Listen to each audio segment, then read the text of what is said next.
What's going on, guys? Welcome back to the channel, and today we have a very exciting build to bring to you guys. It is our Wolves build for Season 9, and man, this thing is absolutely amazing, super fun to play, and incredibly powerful. It was actually my top pick for the season, but then they buffed up the Rotting Lightbringer, and now they're going to be buffing Pulverize again in the coming patch.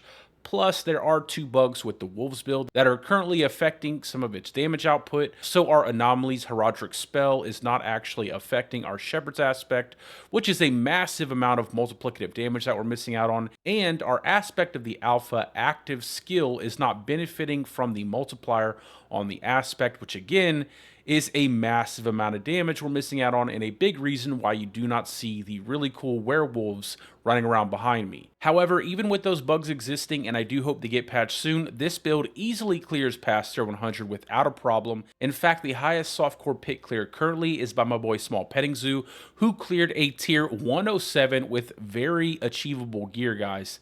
And he almost cleared a tier 108, however, he did fat finger the emote key and greeted a beautiful slam by Lilith. I wish we had that gameplay footage, but we do not. Now, I myself have cleared a pit tier 102 in hardcore, and I will showcase that gameplay footage in this video. And there will be a link to all of my builds down in the description of this video. We have a ton of builds up in Mobalytics, including the Poison Pulverize build, as well as a Shred build that I'm going to be covering next. And I will be linking SmallPettingZoo's softcore setup down in the description as well. But now that we've gotten all of that out of the way, let's go ahead and talk about how we actually play our Wolves build, and then we'll go into the gear pieces, the skill tree, and everything that makes up the build. Now, this build is incredibly simple to play, and the first thing you're going to want to do is build up your shifting stacks. And I like to do that by holding down the teleport button on my controller, and then spamming the claw basic skill, and that will build up my heightened senses and quick shift buff. Now, if you do forget, like I myself do at times, to build up your shifting stacks before entering your direwolf form through Grizzly Rage,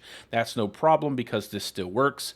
All you have to do is either emote and then use your basic skill, or you can use the teleport button and then swap with your basic skill again. I personally like to do the teleport variation because it's much easier on controller. So for all you controller players out there, this is a perfect way for you to build up your shift stacks without needing to access the scroll wheel menu. Then after that, it's super simple. You cast Howl and spam your wolves. Now, if your gear is not up to par to automatically reset your wolves, go ahead and incorporate a few Raven stacks. That should help. And if you need to, it's perfectly fine as well to jump into the middle of all the enemies and spam claw to reset your wolves. And that's a perfectly fine way to get your damage out with an early variation of this build. Now, ultimately, when you get everything set up perfectly, you won't have to do that. You'll be able to stand back and just spam wolves into a pack of enemies and watch them die. However, if you do plan on pushing into high tier pits, it'll be a little bit more complicated than that. I personally like to lay down a few stacks of ravens every now and again,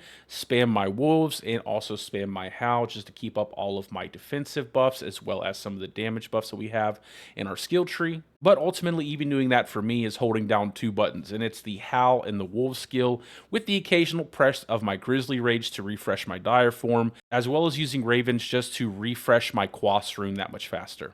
So as you guys can see, they're a super easy build to play and very player friendly, but let's go ahead and go over the gear pieces for this setup. Now, as you guys can see, we do have several mythics, and there is a non-mythic version of this build in the same planner as the in-game version. So if you don't have these yet, don't worry about it. You can use that setup until you get your mythics and then swap into this. But for right now, we're going to be covering the in-game build here because that is what we're currently using. So for the helmet, we're using Air of Perdition. Obviously, it's going to give us a ton of critical strike chance and lucky hit chance, as well as some movement speed, which helps cap out our movement speed while we're in dire form. Then we're going Shroud of False Death. It gives us a ton of damage and damage reduction through our passives. And then it has that nice, big, hefty roll of max life as well as all stats, which is what we're going to be masterworking this season because of the nerf to Overpower. Then on the gloves, we're using our Rampaging Werebeast aspect. We're going max life, willpower, lucky hit chance, with our temperings being poison damage as well as some more lucky hit chance. On the pants, we're going to be using the Storm's Companion unique, and you will need this unique for this build to function the way it does. So until you get it, I would hold off building into the setup. On the boots, we're slotting in the Direwolf aspect, and we can do it this season because they changed the aspect from an offensive aspect to a utility aspect, which is really useful for the Druid class this season. And then we're running Willpower Max Life Armor, then Digigrade Gate ranks, as well as a roll to Wolf's attack speed. Then on the weapon, we're using a pole arm for the extra vulnerability damage. Then we're going willpower, max life, as well as a roll to critical strike damage. For the temperings, we're doing a chance for wolves to deal double damage, and then we're going to masterwork that as high as we can get it. And then for the offensive tempering, we're going storm critical strike chance. Now on our amulet, we are missing a big chunk of damage. Even though this is a good amulet, we have willpower and venom as well as Call of the Wild. However, the best amulet we could get would be a Toxic Claws in venom and Call of the Wild amulet, with our masterworks going into Call of the Wild. And then for our temperings, we're using critical strike damage as well as Grizzly Rage cooldown. Now you could go ahead and roll poison damage instead of critical strike damage. That is up to you. And we are going to be running our Rabid Bear aspect on our amulet as well. Then on our first ring, we have max life, crit chance, as well as resistance to all elements, and we're slotting in Stampede here, with our temperings being Grizzly Rage cooldown and Grizzly Rage duration. And then on our second ring, we have the Moon Rage aspect, and that is what is giving us all of those wolves when we're playing with our companion wolves build. And then we're going willpower, max life, critical strike damage, and then another tempering of Grizzly Rage duration and Grizzly Rage cooldown. Now onto the Runewords. For our first Runeword, we're using NikoWrex, and that is giving us the massive amount of wolves we have following us around. And then on our second Runeword, we're using Ahuquas to get that nice double damage when we cast our wolves. And because we're only casting wolves pretty much 100% of the time, we will always proc this with our wolf skill. Now on our jewels, we're using Idol from Below. Then, of course, we're going to be using the Companion Jewel, Reverie Horn. And then for our last jewel, we're using the Heraldric Crest. And this gives us a little bit of damage reduction as well as resistances. Now, I will be swapping this into the Scornful Light Jewel once I get a really good pair of Storm Companion pants.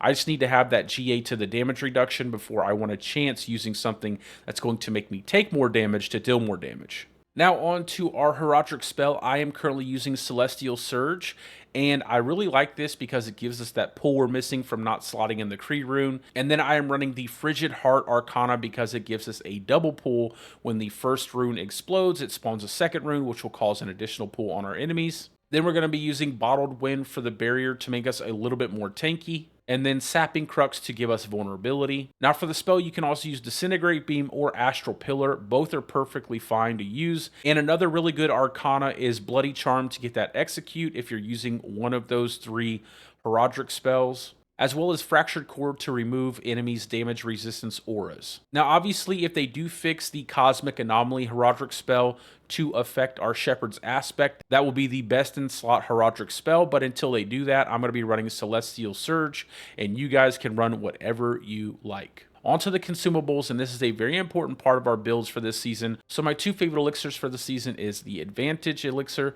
which gives us attack speed as well as lucky hit chance, or you can run the Fortitude Elixir to give you a little bit more tankiness through the added max life. But for our incense, we're always going to be using Blessed Guide because we are a druid, so we need the willpower. Redemain Buzz for the extra max life. And then Soothing Spices, which is the MVP of the setup because it gives us a ton of armor, resistances, and extends our resistance caps. Now onto the skill tree. I like to go 2 points into Claw because I use the Teleport to build up my shifting stacks. Then we're going 3 points Predatory Instinct as well as 3 points Digigrade Gate. Then we're using 1 point into Cyclone Armor. Now I do get a lot of questions, why are we using Cyclone Armor? And that is because even if it's not on our bar, we still get the passive benefit from slotting it in to our bar while we're not in dire form. So it is a beautiful way of giving us some damage reduction and not really needing to spam any other skill to achieve it. Then we're going 3 points Vigilance, 3 points into Ancestral Fortitude, and then 3 points into Backlash, followed by 1 point into Blood Howl, and then going into Innate Blood Howl for that big damage multiplier.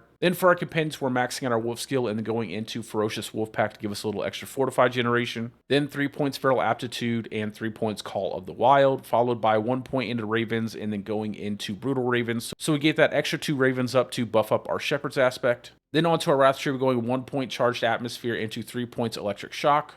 And then we're going 1 point Neurotoxin, 3 points in Venom, and then the big MVP of the season for Werewolf form, 3 points into Toxic Claws, and this thing has a massive benefit of doubling its multiplicative damage bonus while you're in werewolf form, and that is why it is amazing for werewolf builds in Season 9. Then down into our ultimate tree, we're going 3 points Defiance, 3 points in a Natural Disaster, and 3 points Resonance, followed by 3 points Quick Shift, as well as 3 points Heightened Senses for the extra damage reduction. Then we're also picking up 3 points into Defensive Posture, and then maxing out our Grizzly Rage skill so we get that nice armor bonus while we're in our Dire form, and then following down into Supreme Grizzly Rage to maintain our Fortify without any issue whatsoever. And then down to our key passive, it's none other than One with Nature. Now onto our Paragon board. For our first board, we're going to be slotting in the Headhunter glyph. Now I would like to mention that I do like to level up multiple glyphs that I may not be using, so you will see over here in my glyphs, I do have Fang and Claw leveled up as well, so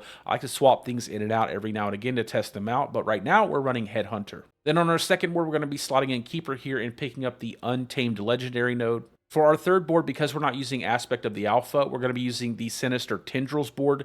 Now, if they do bug fix that aspect, we will swap this to Lust for Carnage for a much bigger damage multiplier. But for right now, it is going to be Sinister Tendrils, and we're slotting in the Spirit glyph here. For our fourth board, that's going to be the Thunderstruck board, and we're slotting in the Keeper glyph here, so we don't have to pick up any extra temp rings to damage to close or damage to distant enemies to cap out our Thunderstruck legendary node. And then on to our fifth and final board, that is going to be the Heightened Malice board, and we're going to be slotting in none other than the Wilds glyph here. Now onto the last part of the build here, our Mercenary, and never forget to pick up your Mercenary as soon as you enter the game. And we're going to be using Rahir because he gives us that nice amount of extra resistance to all elements, as well as has some nice skills himself, one of them being Bastion, which gives us invulnerability while we're standing inside of the bubble and allows us to spam our Wolf skill without taking any damage. And then for our reinforcement Mercenary, we're running Variana with Bloodthirst, and we're tying that to Wolves, so that way when it activates, we get a little bit more attack speed, even though we don't really need it. But that's my Wolves build for Season 9, and I am having a blast playing through the content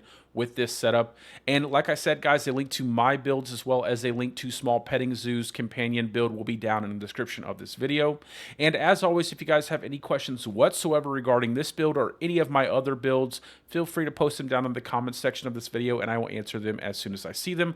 Or if you see me streaming, which I should be doing more frequently very soon, you can stop by this stream and ask them there, and I will answer it for you right away. But with all that being said, if you did enjoy the video and you learned something new, or you plan on trying this build, go ahead and give the video a like and possibly even subscribe if you think I've earned it. It really helps the channel grow. And as always, I hope you guys are having a great day or a great night, depending on wherever you're from, and peace out. I will see you in the next one.